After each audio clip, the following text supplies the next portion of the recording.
Bienvenue au Café PME+, d'aujourd'hui. On a le grand plaisir, et je les en remercie, d'accueillir l'entreprise Love and Green à travers de Céline Augusto, sa présidente, et Marguerite Guillot, la responsable RSE et qualité de l'entreprise. On va parler innovation. On va parler innovation de rupture. Céline et Marguerite vont présenter euh, les, les éléments mis en place dans l'entreprise en termes de recherche et développement, en co-construction avec leurs partenaires et toujours sans compromis euh, face à leurs enjeux RSE et à l'environnement, la santé, qui sont vraiment le cœur et la mission de l'entreprise. Donc, merci beaucoup à toutes les deux. Juste avant de commencer, est-ce que Myriam, tu veux bien organiser une petite photo générale, s'il te plaît? Oui, bien sûr, désolée, j'ai oublié. Pas de Bon, souci. je vais juste demander à Marguerite et Céline de couper votre partage, s'il vous plaît. Comme ça, j'ai bien le visage de tout le Ah monde oui. et de tout le monde d'allumer ses caméras et de faire son plus beau sourire. De toute façon, je vais faire un décompte jusqu'à 3. J'attends que tout le monde active sa caméra. Très bien. On vous embête un petit peu aussi. Mais c'est pour représenter votre communauté. Donc, Faut voir vos têtes. voilà. Super. Eh bien, je vais compter jusqu'à 3 et faites votre plus beau sourire. Un, 2, 3. Parfait. Je vous laisse reprendre la main. C'est bon. Merci à tous.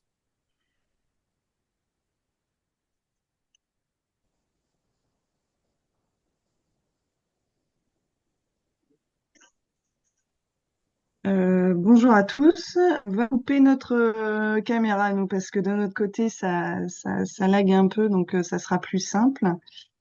Euh, c'est bon. Ouais. Ah oui, mais du coup, ouais, c'est bon.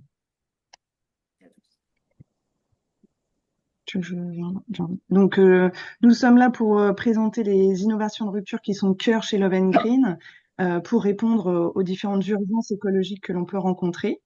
Donc, nous vous proposons tout d'abord de vous présenter le contexte et les enjeux, et ensuite quelques innovations parmi tout ce que l'on propose aujourd'hui dans notre gamme bébé et famille.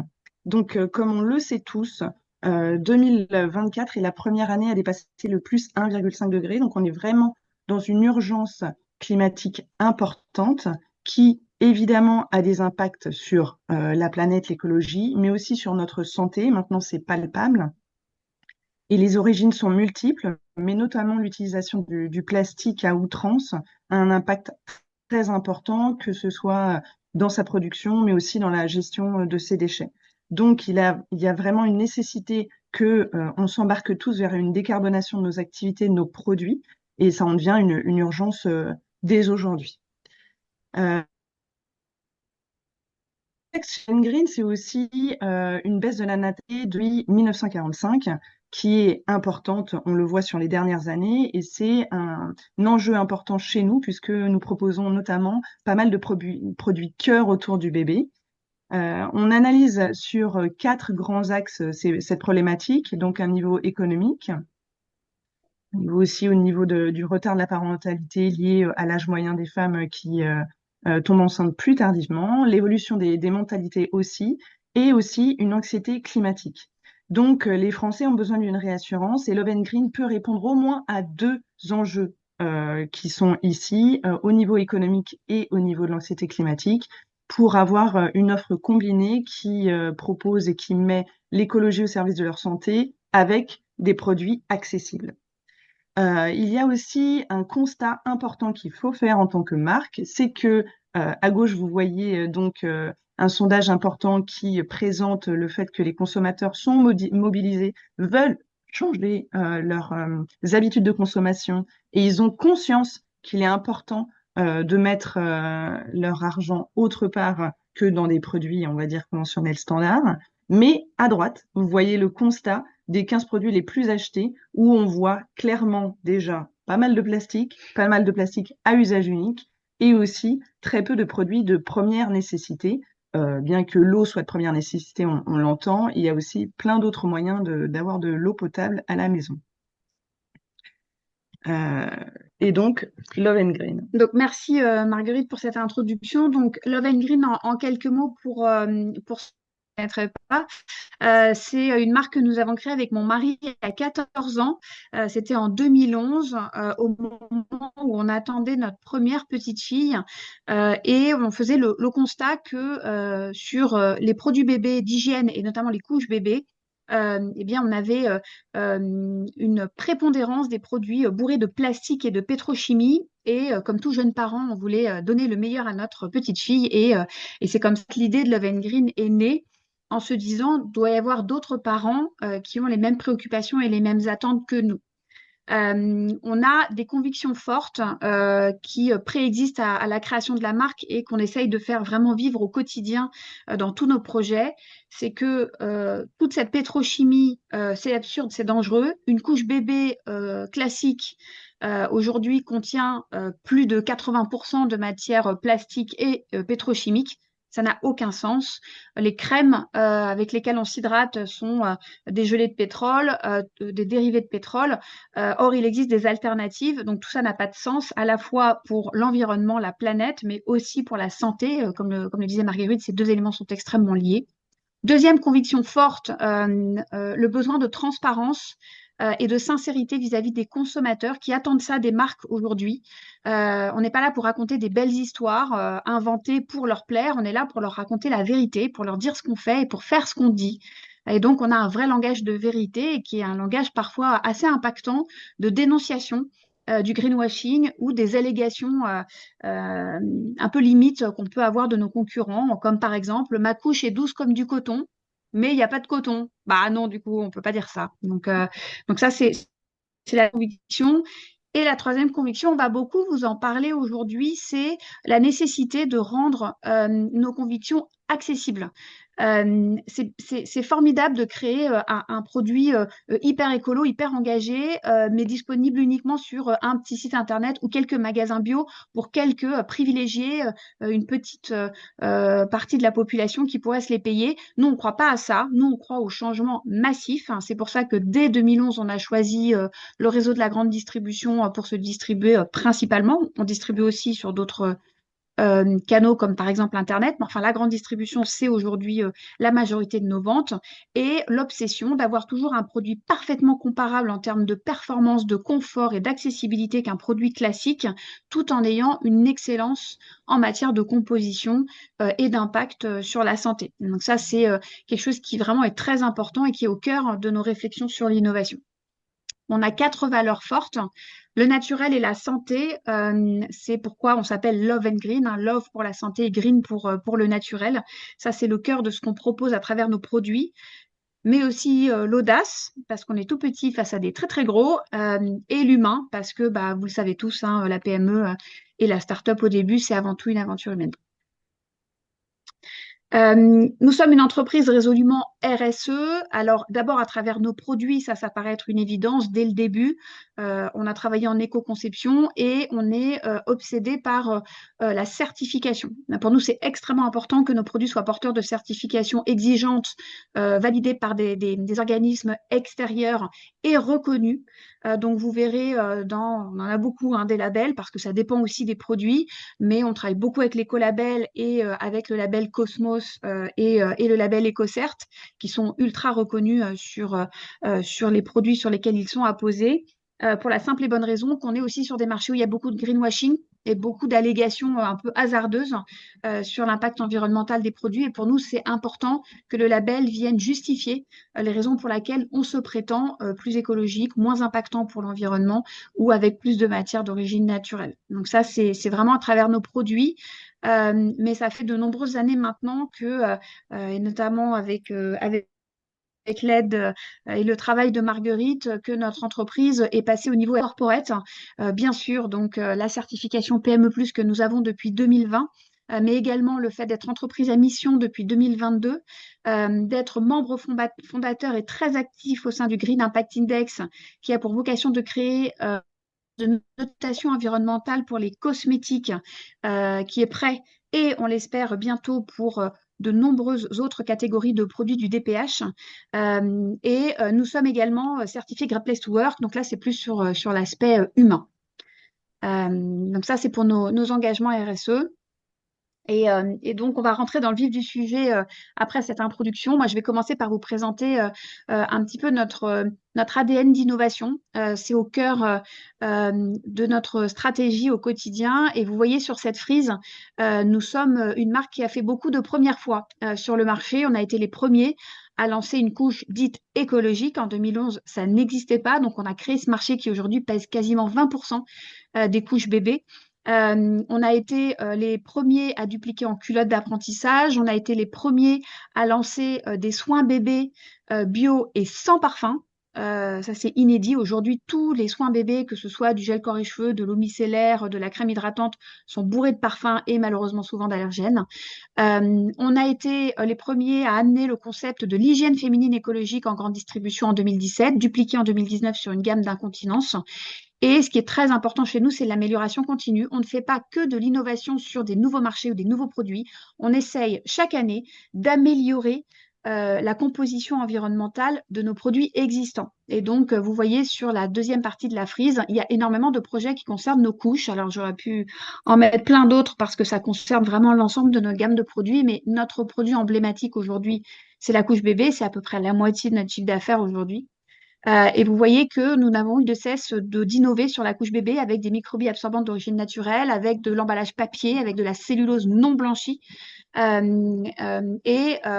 2025, enfin on peut même dire que ça a été lancé en 2024, on a mis au point pour la première fois au monde des couches compostables industrialisées qui sont aujourd'hui disponibles pour pouvoir, on l'espère bientôt, être commercialisé au moins dans un premier temps en collectivité, c'est-à-dire en crèche, et dans un deuxième temps, on l'espère, au consommateur final quand on aura résolu l'équation du prix de vente. Et puis en 2024, la Marguerite va vous en parler de très grosses innovations de rupture sur des nouveaux marchés. Mais avant de laisser la parole à Marguerite, je veux quand même dire un mot de la couche bébé.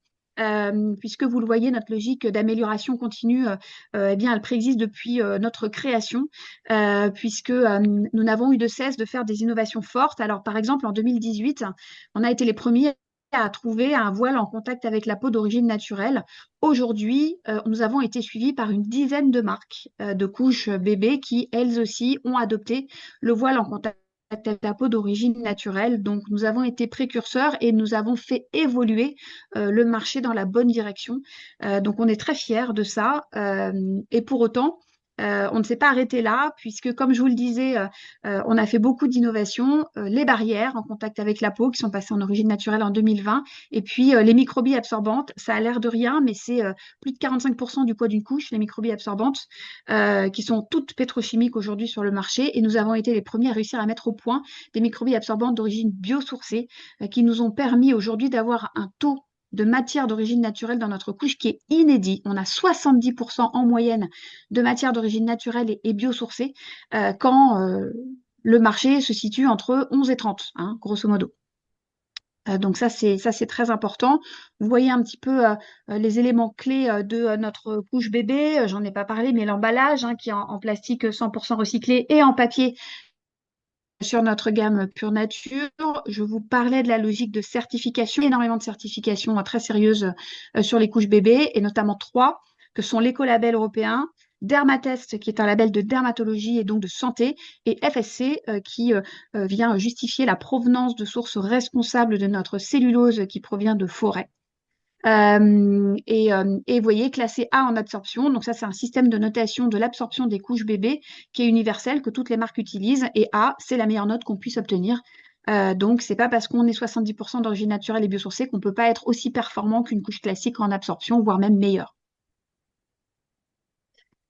L'impact environnemental, il est clair. Nous, on le mesure à travers des analyses de cycle de vie et l'impact de nos émissions carbone. Et vous voyez qu'entre 2018 et 2024, on a réduit de 36% l'empreinte carbone de nos couches bébés. C'est colossal, c'est énorme.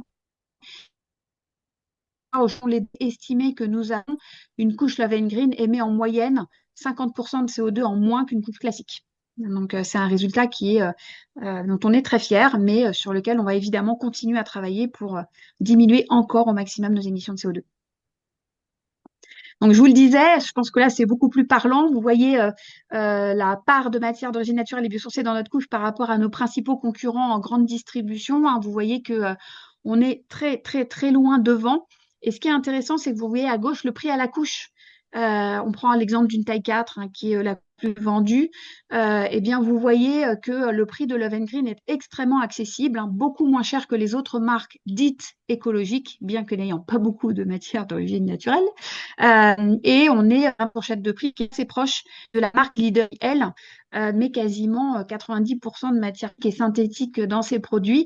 Vous imaginez, je pense assez aisément, que notre prix de revient n'est pas tout à fait le même, mais c'est très important pour nous que cette accessibilité aux consommateurs à travers à la fois le circuit de distribution, mais aussi le prix d'achat, soit la meilleure possible pour convaincre un maximum de consommateurs de basculer sur de la couche écologique et sur du Love Green. Et puis, on vous l'a déjà un petit peu dit, alors ça, c'est l'agro-innovation. On travaille dessus depuis des années. Quand on a créé Love Green en 2011, on l'a créé pour ça, pour se dire un jour, on réussira à faire une couche pour laquelle la fin de vie ne sera plus un problème.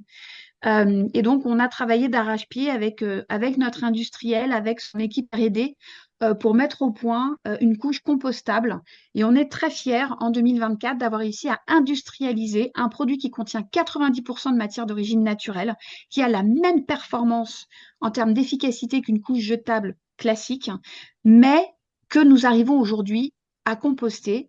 Et nous avons eu en 2024 des résultats de compost fait à partir de nos couches et le compost est viable. Il est parfaitement utilisable en épandage agricole. Donc, on est très, très fiers. Vous imaginez à quel point c'est un énorme travail. Vous voyez des belles photos de tas de compost. Eh bien, ça, c'est du compost réalisé à partir de couches compostables Love Green.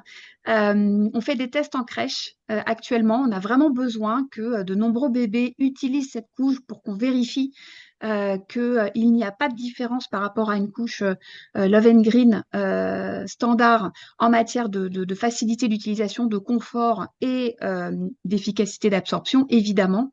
Et on a un gros travail qui nous reste devant nous, qui est de valider un dossier technique pour que cette couche devienne un biodéchet et que tous les consommateurs puissent un jour utiliser ces couches et les mettre dans la poubelle du biodéchet pour que ça parte en compostage industriel. Parce que, attention, ça reste un produit non périssable, c'est pas une orange, donc on peut pas le mettre dans le compost de son jardin. Il faut des conditions optimales pour que ce soit composté en termes d'humidité et de température. Et nous sommes en 2025 engagés dans des discussions avec un certain nombre de collectivités, donc des crèches municipales pour la plupart, pour tenter des tests à plus grande échelle et gagner des appels d'offres de couches avec une partie du parc qui serait en couches compostables, ce qui nous permettrait, on l'espère, de créer un marché, de créer des volumes et donc de faire baisser le prix d'achat de cette couche pour pouvoir, on aimerait beaucoup en 2026, le rendre disponible aux consommateurs. Donc voilà l'exemple de la couche bébé qui a un autre produit phare qui existe depuis 2011. Donc on peut faire de l'innovation de rupture sur ces produits standards. Et je vais laisser la parole à Marguerite qui là va vous parler de l'innovation de rupture sur des nouveaux marchés qui a été le cœur de notre travail de 2024. Donc, comme le disait Céline, on passe énormément de temps à éco-concevoir nos produits et on va toujours plus loin dans les offres qu'on peut proposer sur les nouveaux marchés. Et là, on va vous présenter les deux offres qu'on a développées et lancées en 2024, qui sont autour de la maison. Donc, les enjeux sont très importants. Donc, on a voulu vous présenter une petite vidéo vous présentant les enjeux autour du papier toilette. Et ça ne marche pas, pardon, excusez-moi, je suis allée trop vite.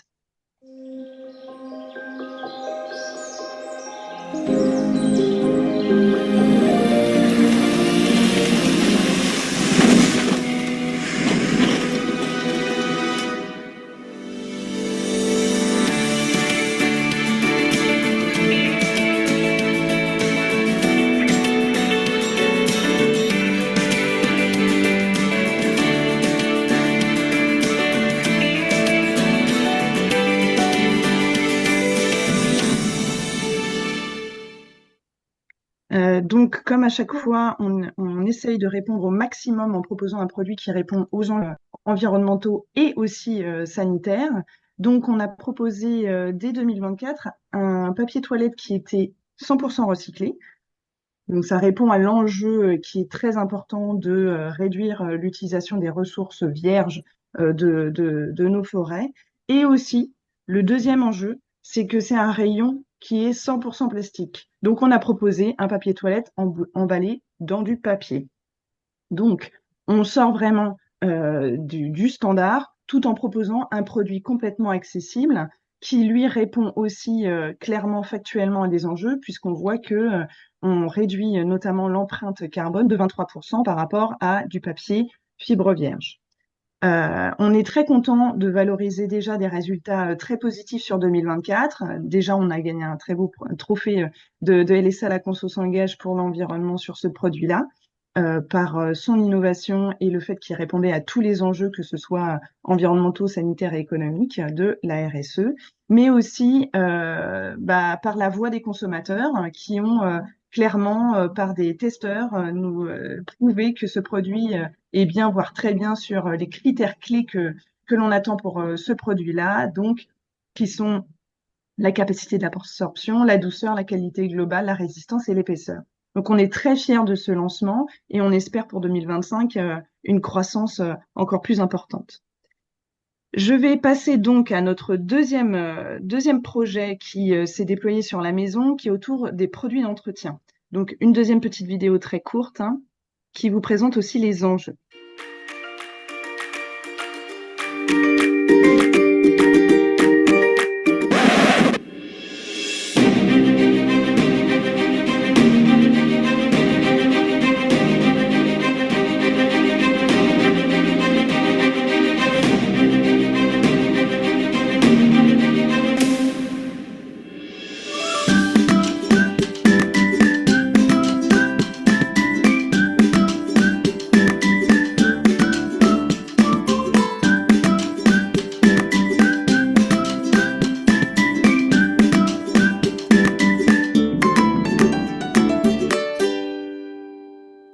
Donc là aussi, nous sommes allés très loin dans notre proposition.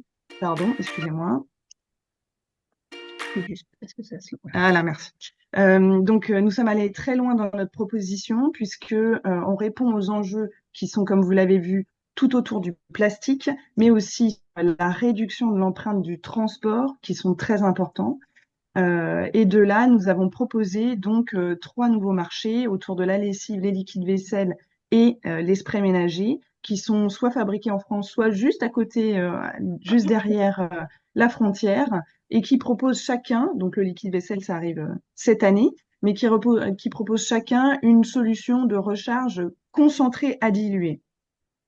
C'est une démarche qui nous a pris plus d'1 an et demi de R&D avec l'usine partenaire avec qui on a travaillé, pour proposer des formules qui répondent à un certain nombre d'exigences par rapport à ce qu'on veut comme cahier des charges sur tant la partie santé que l'écologie. Donc des formules reconstituées tout aussi performantes, toujours, mais aussi en ayant une réduction et une empreinte minime, que ce soit sur l'écologie et aussi sur la santé. Donc nous nous reposons, comme disait Céline tout à l'heure, sur des certifications qui sont très exigeantes d'une part, donc qui nous permettent de nous challenger pour proposer des produits qui vont très loin, mais aussi qui permettent d'avoir une démarche crédible et valorisée. Donc éco-détergent pour toutes les formules, Air Label sur la partie spray pour la réduction des substances volatiles dans la maison, et Dermatest pour la partie contact avec la peau, donc pour nos lessives et nos liquides vaisselle. Nous avons aussi à cœur de travailler énormément sur la transparence, ce qui n'est pas le cas sur tous les marchés sur lesquels on travaille. Il n'y a pas forcément de cadre réglementaire. Et quand il y a un cadre réglementaire, nous, on va plus loin pour proposer des informations les plus claires possibles auprès des consommateurs. Donc là, vous voyez, on a donc l'obligation de mettre une liste assez restreinte de composants sur les produits ménagers. Et donc, nous, on y ajoute les explications pour que le consommateur comprenne à quoi servent ces ingrédients. Et donc, encore une preuve que l'on va vraiment très loin dans ces propositions, notamment autour du spray. Donc nos recharges concentrées à diluer permettent de réduire à 90% l'utilisation de l'eau. Et donc on voit là un fort impact sur la réduction de l'empreinte environnementale. Là, c'est ciblé carbone sur la partie transport. Et ensuite, on voit donc que le carbone au sens global réduit de 58% entre l'utilisation du produit fini en flacon et notre petite recharge.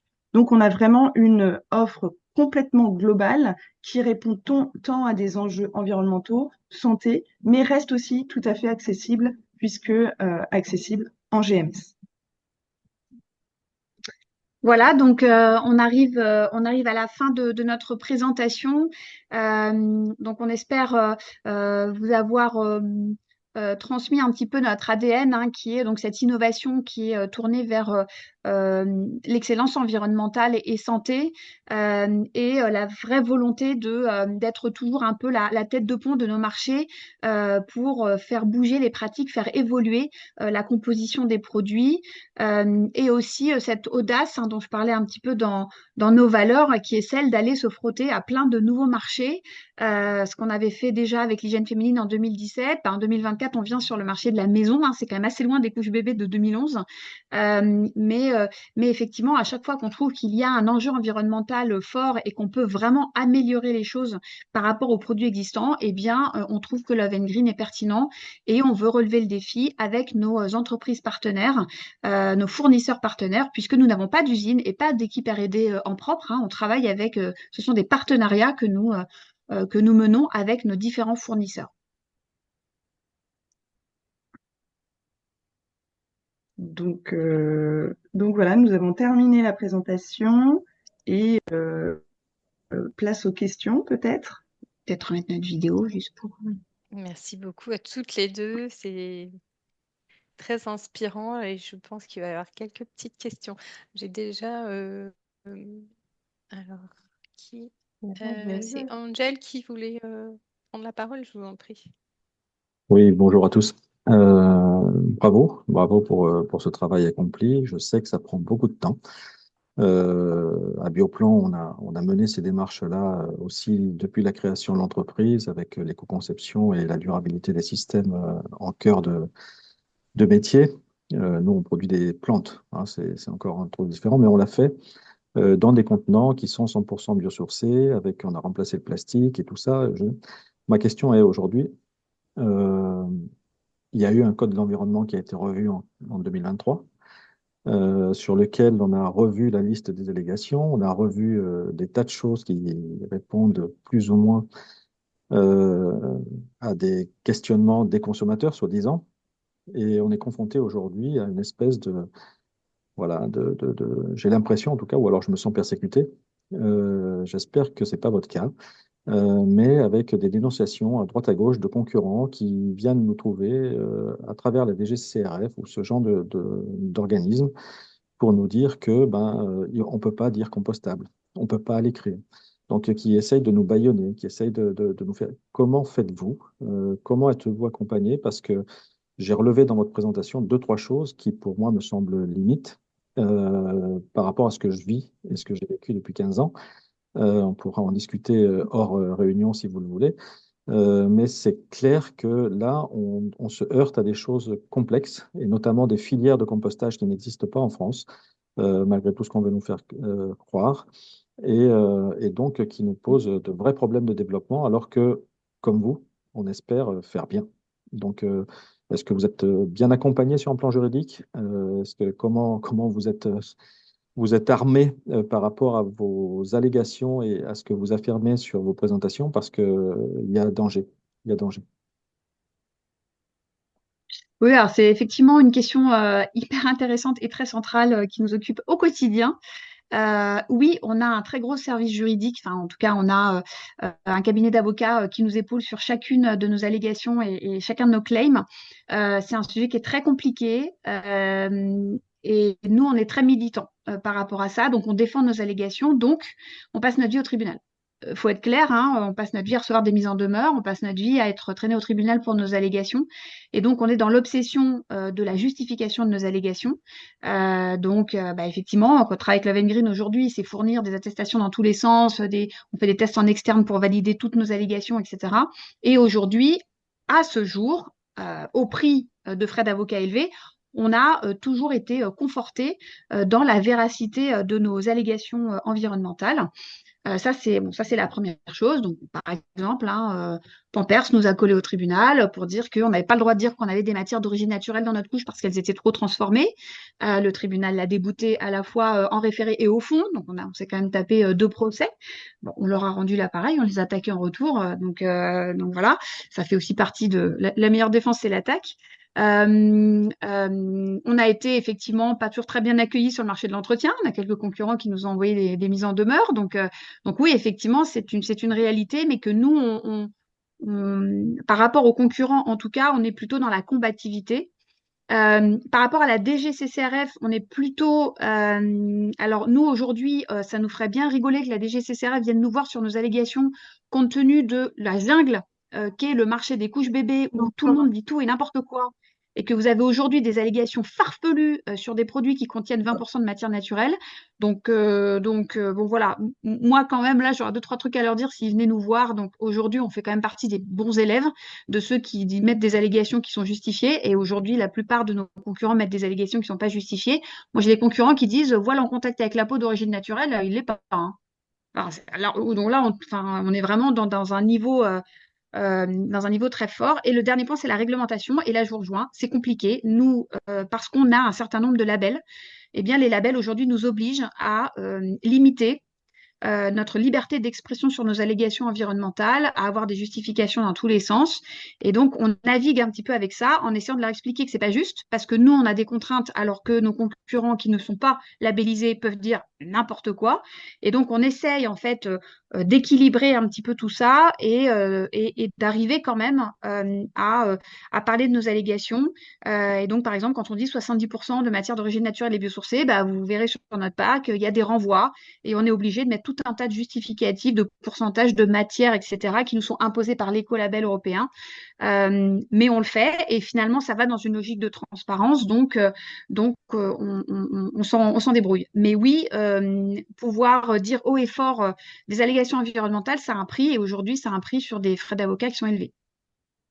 Ouais, donc c'est bien ça. Donc peut-être qu'à la FEF, on pourrait monter un club hein, là-dessus. Il y a déjà beaucoup de travail, beaucoup de travail qui a été fait depuis 15 ans maintenant. Nous, on est labellisé PME+ depuis le début, hein, depuis 2014. Et et la preuve en est, c'est qu'on performe chaque année un petit peu plus. Mais comme vous le dites, au prix de bien des efforts.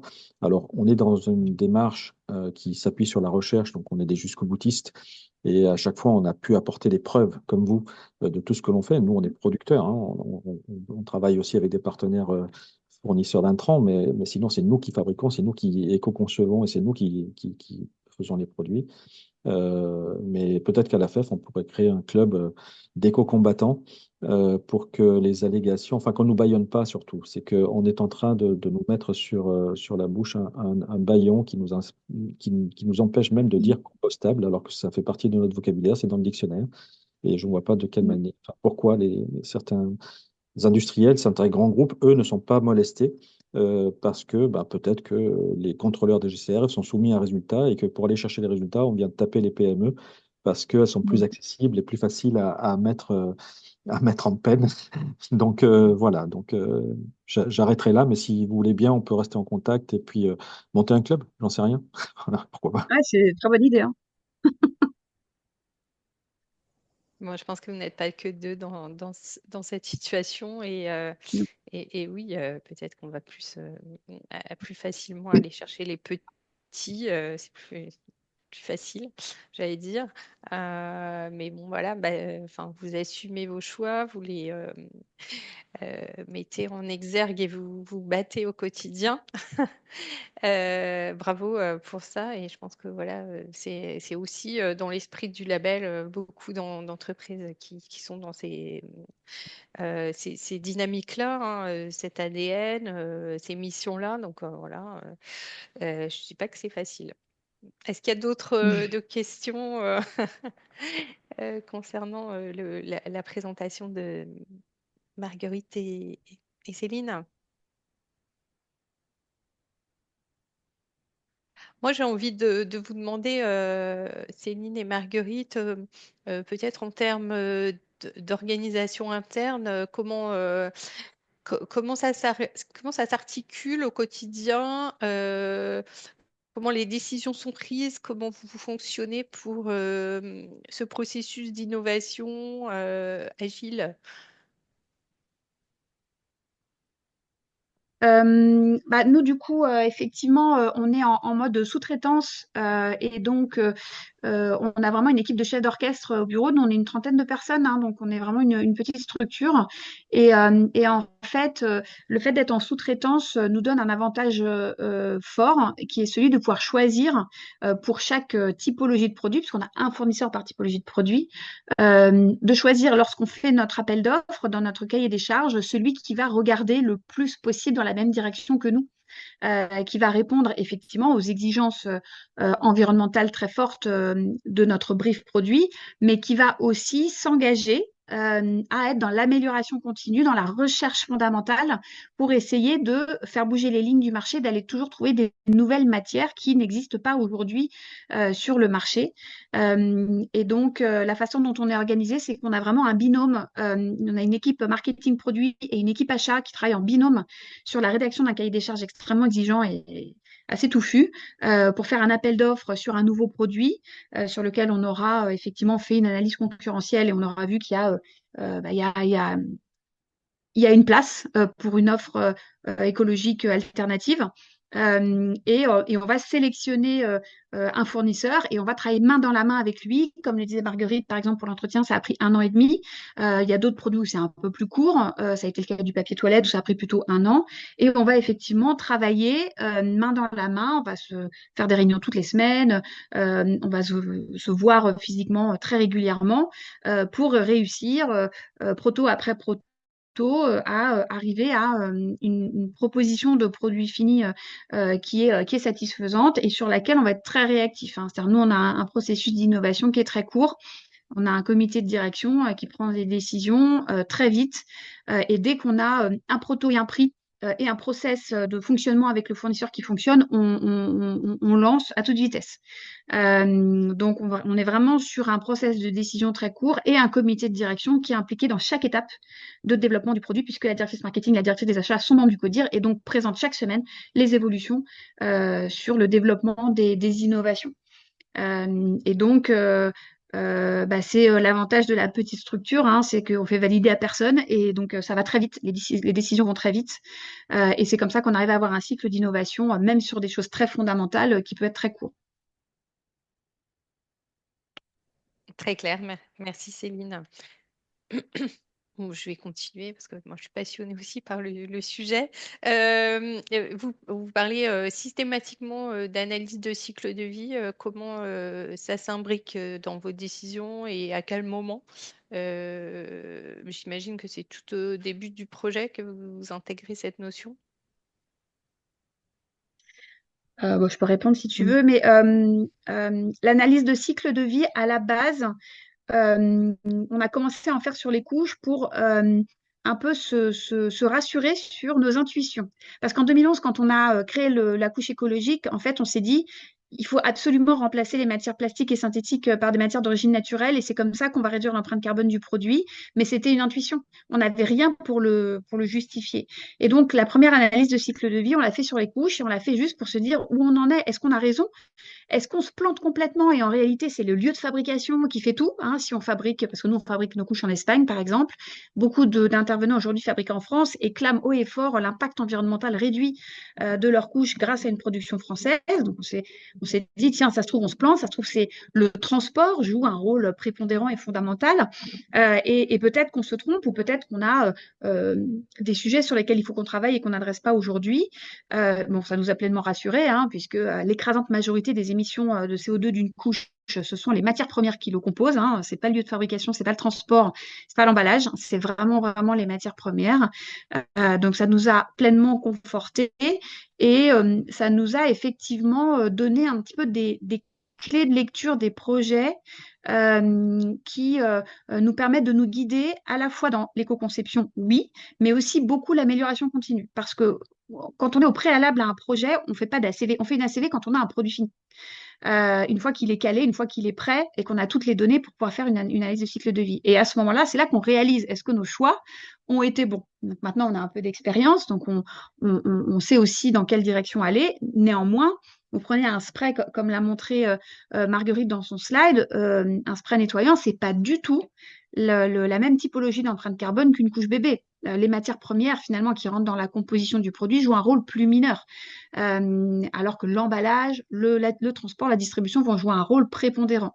Donc on s'adapte en fait en fonction des typologies de produits et surtout les ACV nous permettent soit de valider nos choix, enfin de valider nos choix en général et aussi et surtout de nous donner des axes d'amélioration. Et ensuite on va travailler année après année pour se dire là, on se rend compte que tel élément a un impact fort. Il y a une partie, par exemple, non recyclable dans nos emballages. Eh bien, on va travailler d'arrache-pied pour qu'on passe en 100% recyclable, par exemple, où on a un cycle où on fait conditionner nos recharges dans une autre usine que celle qui fabrique. Comment on peut optimiser ce processus de transport intermédiaire. Donc voilà, ça nous donne vraiment des clés de lecture qui nous permettent, de valider nos choix et de pouvoir les communiquer et d'être crédibles auprès de nos clients sur notre démarche.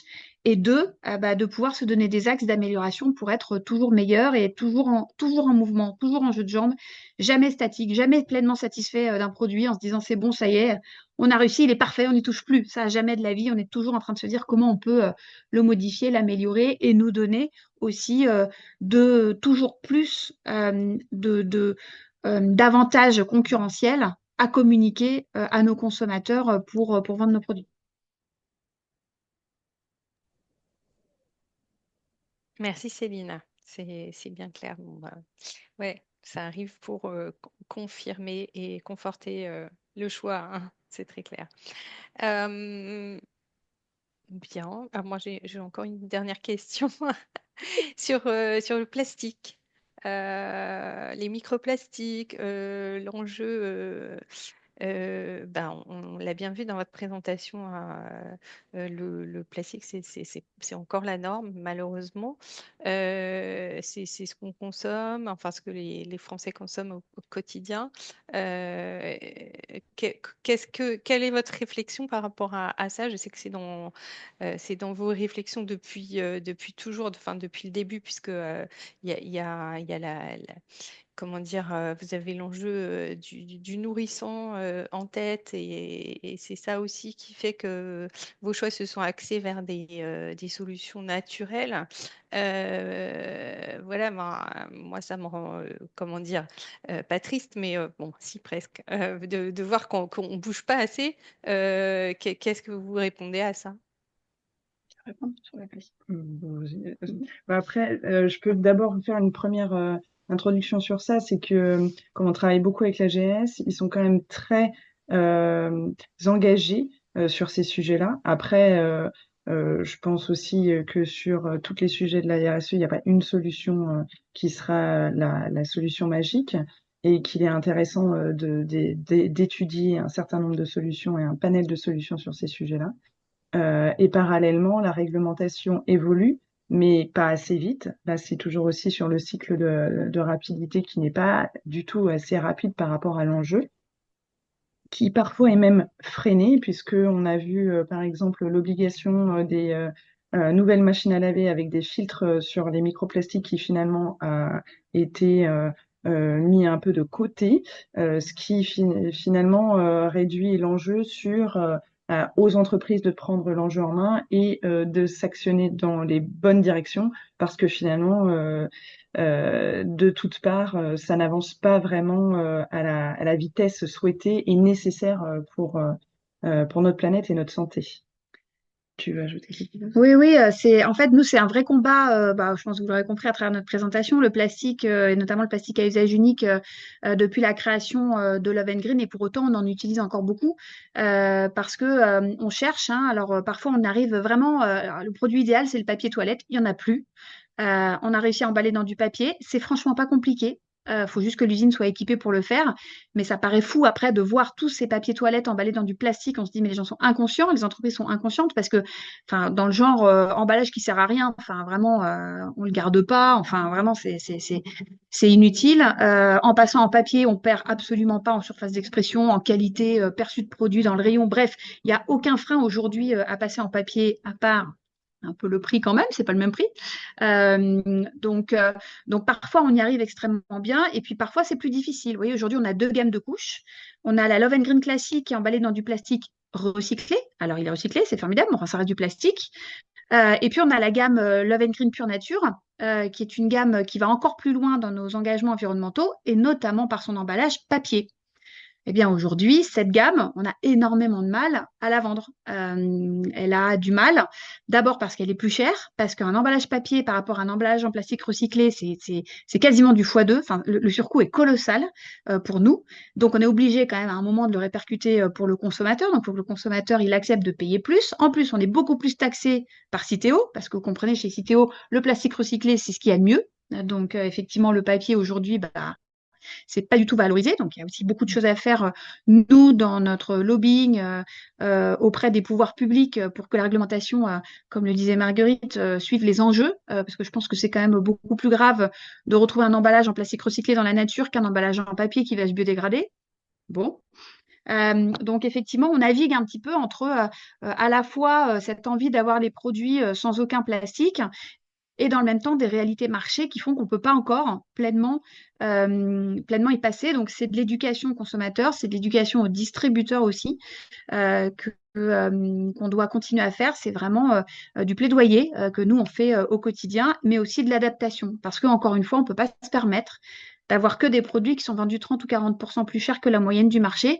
Et là, du coup, on tombe on n'est plus du tout accessible, on n'est plus du tout une solution au plus grand nombre. Et là, effectivement, ça ne nous convient pas. Donc, d'où cette amélioration continue qui nous obsède. Moi, je rêverais que demain, nos couches Love and Green les plus vendues soient emballées dans du papier. Mais aujourd'hui, on se heurte effectivement à une véritable difficulté de coût. Donc, on espère que le marché évoluera et qu'on pourra effectivement s'affranchir partout, c'est possible, parce que là, l'exemple que je donne, c'est possible.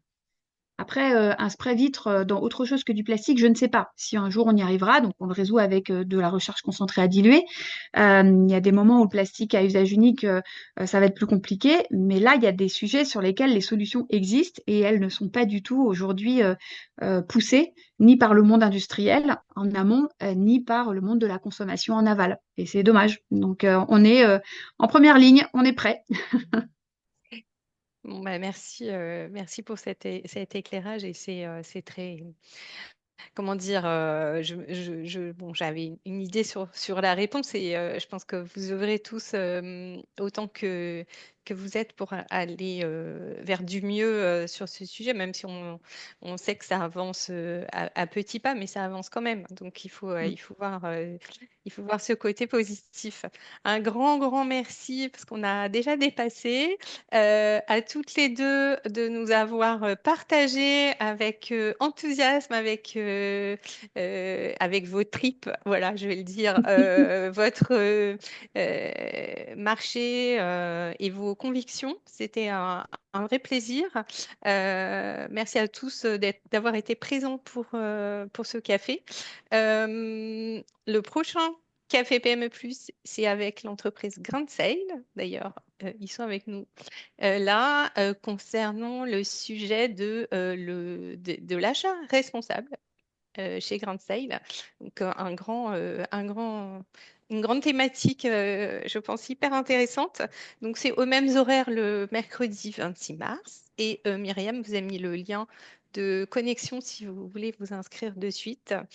Sinon, ça apparaîtra dans la prochaine publication de la lettre mensuelle, c'est-à-dire, je crois, aujourd'hui. Et puis à tous, je vous souhaite une très très bonne journée. Peut-être que vous voulez conclure toutes les deux. Non, bah, merci beaucoup de nous avoir donné la parole. C'est un plaisir de pouvoir partager tout ça. C'est très sympa. Donc merci beaucoup. Si parmi vous, certains ont des questions qui leur viennent un peu plus tard, bah, qu'ils n'hésitent pas à nous contacter. On leur répondra avec grand plaisir. Merci beaucoup. Le Merci replay beaucoup. sera disponible très rapidement sur l'espace labellisé pour ceux qui n'ont pas pu le suivre. À très bientôt. Bonne journée. Merci Merci beaucoup. bonne Au journée. revoir. Bonne journée. Au revoir. Merci. Merci, au revoir. Au revoir.